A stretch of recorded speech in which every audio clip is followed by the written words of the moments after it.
Fresh off a one-game suspension, Jason Kidd back on the bench for the Bucks, deciding to start Jared Bayless and O.J. Mayo instead of Michael Carter-Williams and Jabari Parker, and it's paying dividends early on. Bayless to Chris Middleton for the lay-in plus the foul. Then off a Hornets turnover, it's O.J. Mayo to Middleton for the little layup there, and Milwaukee's up 14-9. Meanwhile, bad news for the Hornets. Their big man, Al Jefferson, suffers a left calf strain.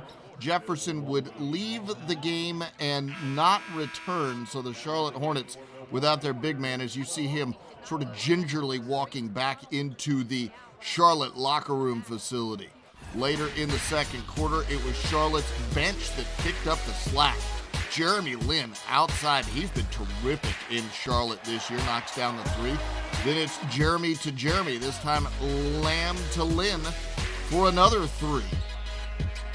And then later it's Jeremy Lin to the rookie, Frank the Tank, Frank Kaminsky. Charlotte's bench outscores Milwaukee's bench 34-15 in the game. At the half, Charlotte led it by 8, the score 45-37. We take you into the fourth quarter.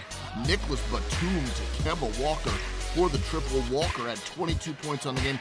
Charlotte goes up 78-71, but Milwaukee rallies to tie it. Greg Monroe scores in the post to even everything at 80 apiece. He had a double-double in this one, 17 points, 10 rebounds.